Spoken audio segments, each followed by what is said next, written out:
Old Mortality by Sir Walter Scott, first published in 1816, narrated by Brian Stewart for the Very Nice Dear YouTube channel. Chapter 4. At fairs he played before the spearmen, and gaily graithed in their gear then. Steel bonnets, pikes, and swords shone clear then, as on he bade, Naha shall play before sic weirmen, since Habby's dead. Elegy on Habby Simpson.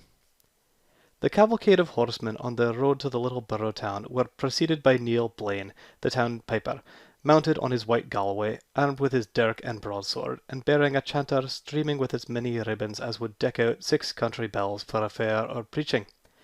Neil, a clean, tight, well-timbered, long-winded fellow, had gained the official situation of town piper of, by his merit, with all the emoluments thereof, namely the piper's croft, as it is still called, a field of about an acre in extent, 5 merks, and a new livery coat of the town's colours yearly.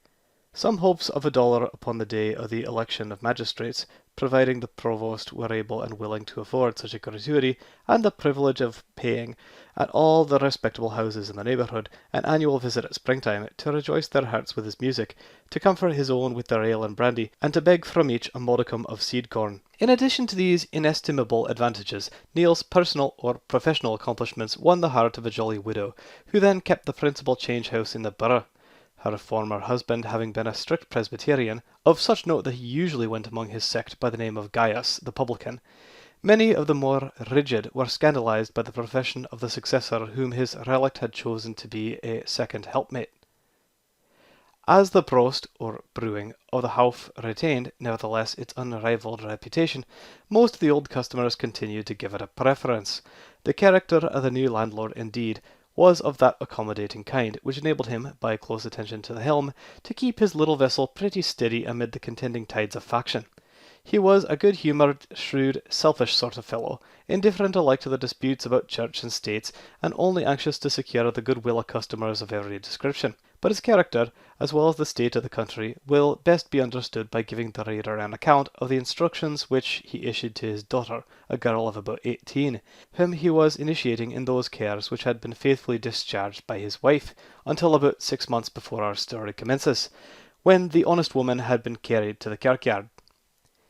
"Jenny," said Neil Blaine, as the girl assisted to disencumber him of his bagpipes, "this is the first day that ye are to take the place of your worthy mother in attending to the public. A douce woman she was, civil to the customers, and had a good name wi' Whig and Tory, baith up the street and down the street. It'll be hard for you to fill her place, especially on sic a thrang day as this, but heavens will maun be obeyed. Jinny, whate'er Miltonwood's cause for, be sure he maun hae it, for he's the captain of the popinjay, and old customs maun be supported. If he canna pay the lawing himsel, as I ken he's keepit unco short by the head, I'll find a way to shame it out of his uncle. The curate is playing at dice wi' Cornet Graham. Be aidant and civil to them baith. Clergy and captains can gie an unco deal of fash in the times, where they take an ill will. The dragoons will be crying for ale, and they winna want it, and mauna want it. They are unruly childs, but they pay in some gate or other.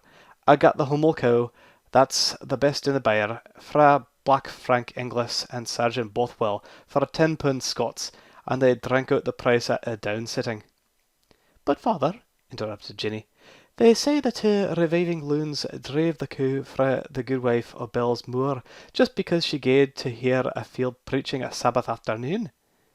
"Whisht, you silly toppy," said her father. "We hae nothing to do how they come by the bestial they sell. Be that atween them and their consciences. Aweel, take notice, Jinny, of that dour, sour-looking carle that sits by the cheek of the ingle, and turns his back on a man. He looks like ane of the hill folk, for I saw him start a wee when he saw the redcoats, and I jalouse he wad ha' liked to ha' ridden by, but his horse, he's a good gelding, was ower sair travelled.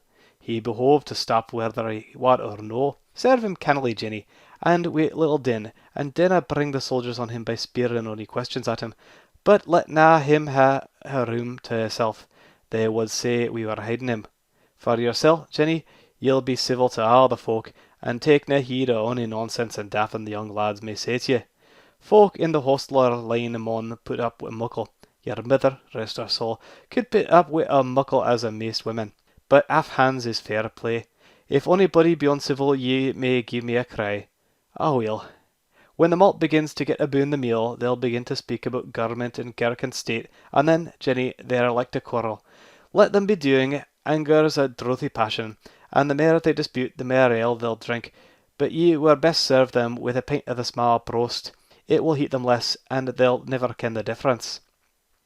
But father, said Jenny, if they come to launder ilk ither, as they did last time, sidna cry on ye?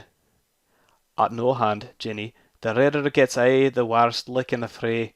If the soldiers draw their swords, you'll cry on the corporal and the guard. If the country folk tak the tangs and poker, you'll cry on the bailey and the town officers. But in nae event cry on me, for I'm weary of doodling the bag o' wind all day, and I'm going to eat my dinner quietly in the spence. And now I think on it, the laird'll lick it up. That's him that was the laird, was spearing for sma drink and salt herring. Gie him a pub to the sleeve, and round into his lug I would be blithe o' his company to dine with me.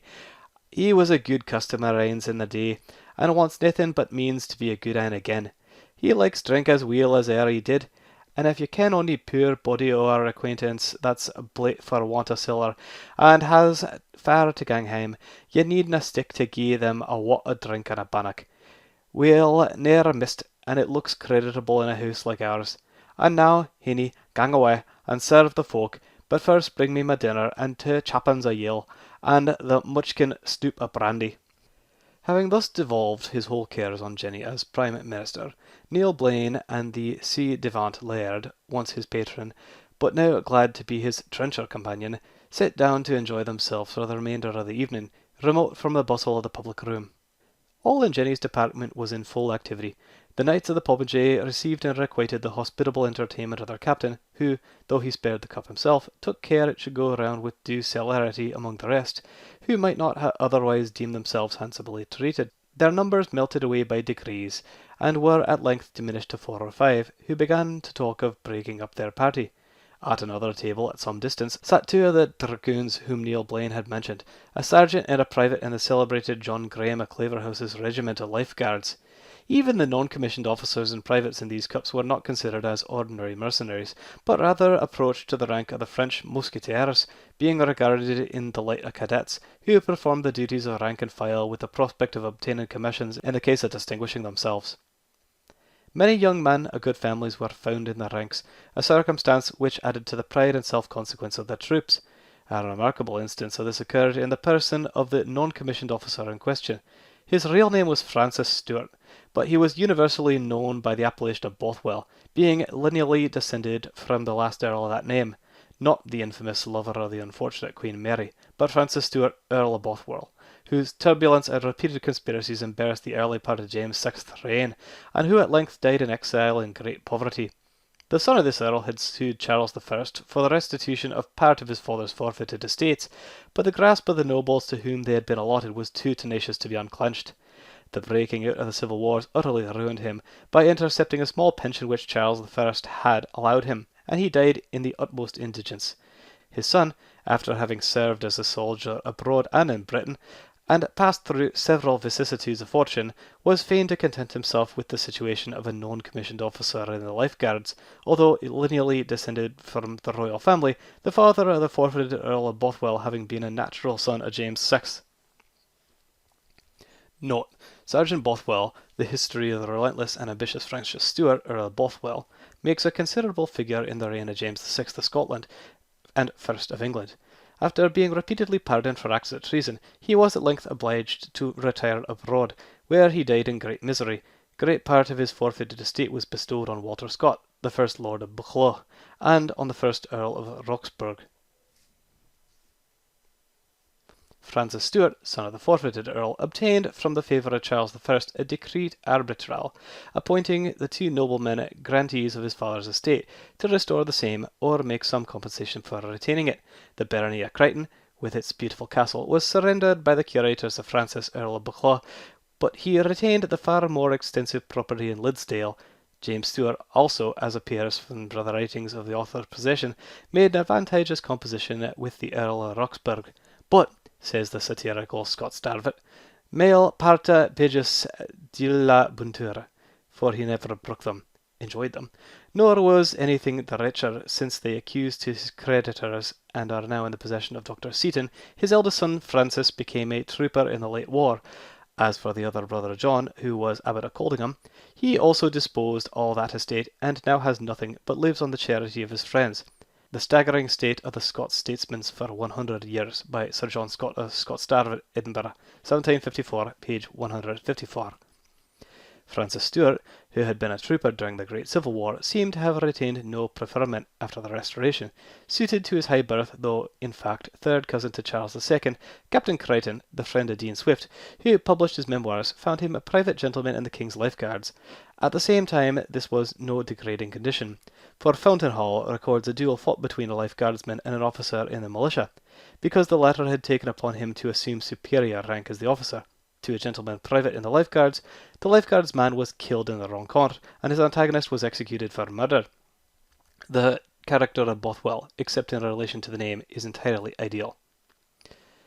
Great personal strength and dexterity in the use of his arms, as well as the remarkable circumstances of his descent, had recommended this man to the attention of his officers, but he partook in a great degree of the licentiousness and oppressive disposition, which the habit of acting as agents for government in levying fines, exacting free quarters, and otherwise oppressing the Presbyterian recusants, had rendered too general among these soldiers. They were so much accustomed to such missions that they conceived themselves at liberty to commit all manner of licence with impunity, as if totally exempted from all law and authority, excepting the command of their officers. On such occasions Bothwell was usually the most forward. It is probable that Bothwell and his companions would not so long have remained quiet, but for the respect of the presence of their cornet, who commanded the small party quartered up in the Borough, and who was engaged in a game at dice with the curate of the place. But both of these being suddenly called from their amusement to speak with the chief magistrate upon some urgent business, Bothwell was not long of evincing his contempt for the rest of the company. "It's not a strange thing, Halliday," he said to his comrade, "to see a set of bumpkins sit carousing here this whole evening without having drank to the King's health." "They have drank to the King's health," said Halliday. "I heard that green kaleworm of a lad name his Majesty's health." "Oh, did he?" said Bothwell. "Then, Tom, we'll have them drink the Archbishop of St. Andrew's health, and do it on their knees too." "So we will, by God," said Halliday, "and he that refuses it, we'll have him to the guard's house, and teach him to ride the colt fold of an acorn, with a brace of carabines at each foot to keep him steady." "Right, Tom," continued Bothwell, "and to all things in order, I'll begin with that sulky bluebonnet in the ingle-nook." He rose accordingly, and taking his sheathed broadsword under his arm to support the insolence which he meditated, placed himself in front of the stranger noticed by Neil Blaine in his admonitions to his daughter, as being in all probability one of the hillfolk, or refractory Presbyterians. "I make so bold as to request your precision, beloved," said the trooper in a tone of affected solemnity, and assuming the snuffle of a country preacher, "that you will arise from your seat, beloved, and, having bent your hams until your knees do rest upon the floor, beloved, that you will turn over this measure, called by the profane a gill, of the comfortable creature, which the colonel denominate brandy, to the health and glorification of his Grace the Archbishop of St. Andrews, the worthy primate of all Scotland." All waited for the stranger's answer. His features, austere even to ferocity, with a cast of eye which, without being actually oblique, approached nearly to a squint, and which gave a very sinister expression to his countenance, joined to a frame, square, strong, and muscular, though something under the middle size, seemed to announce a man unlikely to understand rude jesting, or to receive insults with impunity. "And what is the consequence," said he, "if I should not be disposed to comply with your uncivil request?" "The consequence thereof, beloved," said Bothwell in the same tone of raillery, "will be, firstly, that I will tweak thy proboscis or nose; secondly, beloved, that I will administer my fist to thy distorted visual optics; and will conclude, beloved, with a practical application of the flat of my sword to the shoulders of the recusant." "Is it even so?" said the stranger. "Then give me the cup." And, taking it in his hand, he said, with a peculiar expression of voice and manner, "The Archbishop of St. Andrews, and the place he now worthily holds, may each prelate in Scotland soon be as the Right Reverend James Sharp." "Well, he's taken the test," said Halliday exultingly. "But with a qualification," said Bothwell. "I don't understand what the devil the crop-eared wig means." "Come, gentlemen," said Morton, who became impatient of their insolence, "we are here met as good subjects, and on a merry occasion, and we have a right to expect we shall not be troubled with this sort of discussion." Bothwell was about to make a surly answer, but Halliday reminded him in a whisper that there were strict injunctions that the soldiers should give no offence to the men who were sent out to the musters agreeably but to the council's orders. So, after ordering Morton with a broad and fierce stare, he said, "Well, Mr. Popinjay, I shall not disturb your reign. I reckon it will be out by 12 at night. It's not an odd thing, Halliday," he continued, addressing his companion, "that they should make such a fuss about cracking off their birding pieces at a mark which any woman or boy could hit at a day's practice. If Captain Popinjay now, or any of his troop, would try a bout, either with the broadsword, backsword, singular rapier, or rapier and dagger, for a gold noble, the first drawn blood, there would be some soul in it. Or, zounds, would the bumpkins but wrestle, or pitch the bar, or put the stone, or throw the axe tree," touching the end of Morton's sword scornfully with his toe. "They carry things about them that they're afraid to draw." Morton's patience and prudence now gave way entirely, and he was about to make a very angry answer to Bothwell's insolent observations, when the stranger stepped forward. "Oh, that's my quarrel," he said, "and in the name of the good cause I will see it out myself. Hark thee, friend," to Bothwell, "wilt thou wrestle a fall with me?" "With my whole spirit, beloved," answered Bothwell. "Yea, I will strive with thee to the downfall of one or both." "Then, as my trust in him that can help," retorted the antagonist, "I will forthwith make thee an example to all such railing rabshakes." With that he dropped his coarse grey horseman's coat from his shoulders, and, extending his strong brawny arm with a look of determined resolution, he offered himself to the contest. The soldier was nothing abashed by the muscular frame, broad chest, square shoulders, and hardy look of his antagonist, but, whistling with great composure, unbuckled his belt, and laid aside his military coat. The company stood round him, anxious for the event. In the first struggle, the trooper seemed to have some advantage, and also in the second, though neither could be considered as decisive. But it was plain he had put his whole strength too suddenly forth, against an antagonist possessed of great endurance, skill, vigour, and length of wind. In the third close, the countryman lifted his opponent fairly from the floor and hurled him to the ground with such violence that he lay for an instant stunned and motionless. His comrade Halliday immediately drew his sword. "You killed my sergeant!" he exclaimed to the victorious wrestler, "and by all that is sacred you shall answer for it." "Stand back," cried Morton and his companions. "It was all fair play. Your comrade sought a fall, and he's got it." "Well, that's true enough," said Bothwell as he slowly rose. "Put up your bilbo, Tom. I did not think there was a croppier of them all could have laid the best cap and feather in the King's Lifeguards on the floor of a rascally charge house. Hark ye, friend, give me your hand." The stranger held out his hand. "I promise you," said Bothwell, squeezing his hand very hard, "that the time will come when we shall meet again, and try this game in a more earnest manner." "And I'll promise you," said the stranger, returning the grasp with equal firmness, "that when we next meet, I will lay your head as low as it lay e'en now, when you shall lack the power to lift it up again." "Well, beloved," answered Bothwell, "if thou be'st a Whig, thou art a stout and brave one, and so good even to thee. Hadst best take thy nag before the cornet makes the round, for, I promise thee, he has stayed less suspicious-looking persons." The stranger seemed to think that the hint was not to be neglected. He flung down his reckoning, and going into the stable, saddled and brought out a powerful black horse, now recruited by rest and forage, and turning to Morton observed, "I ride towards Milnwood, which I hear is your home. Will you give me the advantage and protection of your company?" "Certainly," said Morton, although there was something of gloomy and relentless severity in the man's manner from which his mind recoiled. His companions, after a courteous good night, broke up and went off in different directions, some keeping them company for about a mile until they dropped off one by one, and the travellers were left alone. The company had not long left the Howff, as Blaine's public house was called, when the trumpets and kettle drums sounded. The troopers got under arm at the marketplace at this unexpected summons, while, with faces of anxiety and earnestness, Cornet Graham, the kinsman of Claverhouse, and the provost of the borough, followed by half a dozen soldiers and town officers with halberts, entered the apartment of Neil Blaine. "Guard the doors," were the first words which the cornet spoke.